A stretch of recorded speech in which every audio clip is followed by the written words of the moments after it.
What are your thoughts about kids and screens? The issue is not screens. The issue is hypocrisy. You can't talk about screens all day and say how shitty they are, and then when you have your friend over and the kids are making noise, you throw the iPad at them. I just don't understand why parents continue to blame technology instead of themselves. And the second you blame yourself, well, then you can start controlling the outcome you want. We are getting better and better and better and better at pointing fingers. It's the government's fault. It's this religion's fault.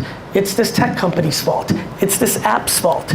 It's this influencer's fault. We've gotten so good at blaming absolutely everything but ourselves that we're starting to hit a tipping point. The reason people are so unhappy is because they're judging everyone. We're all judging each other, which is actually just a tell that means you're judging yourself.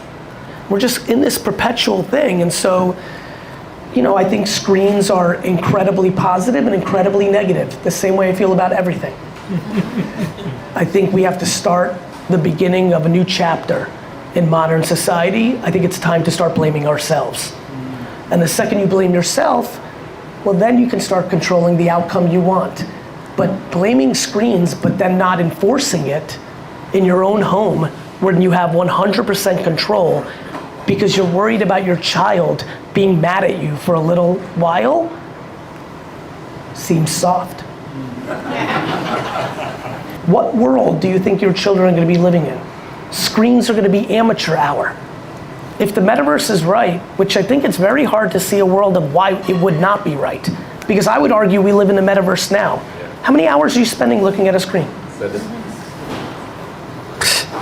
So, you know, like, where do you think this is going? I would be flabbergasted if in 60 years people aren't living in a Ready Player One world. It would make no sense to me, other than vacationing out of it. But like, technology only goes in one direction. We're not gonna ride horses down the highway. It's not happening. Just a quick question about our kids. 90% of what the kids are learning at school is going to be done by AI in a much easier way. You're very nice. So, okay, 99%. So my question is, how can we direct them into things that you think AI is not? Because for me, the future is going to be AI and human doing things together. So what part on the human side can we push our kids? Thank you. Giving someone advice on how to parent their child is the worst. One-on-one. Macro, there's clearly themes. Couple things. Right now, schools across the world are banning ChatGPT. What can we do? We can push against the schools and have a meaningful conversation. Here's what I mean by that. Schools are banning ChatGPT because they don't understand it. They're banning it because they think it's cheating or it's undermining what they're selling. They're selling memorization of commodity of information.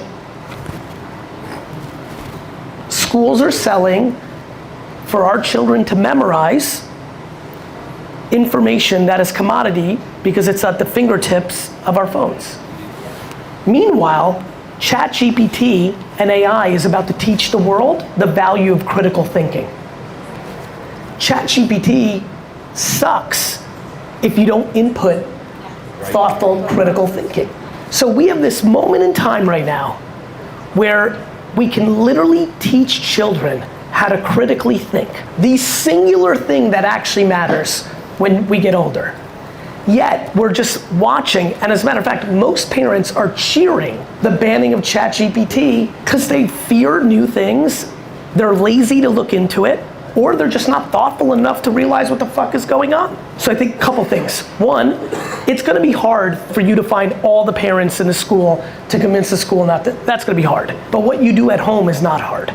And it's no different than screens. If a child feels from a parent, when the school is saying no to something, that they come home and you're saying yes to it, and you're teaching them, while you're learning yourself, by the way, of how to use these tools, it's invigorating because most kids start off not fully wanting to conform, and then they're just beaten down into it. And then they become anxious because they want to conform to doing well on something every 90 days, and the whole thing is just whack. So I think the biggest thing you can do is try to teach them how to critically think, and I think AI is the first scalable tool. I mean, you could have done it with search, but we almost became too commoditized and we don't think of it that way.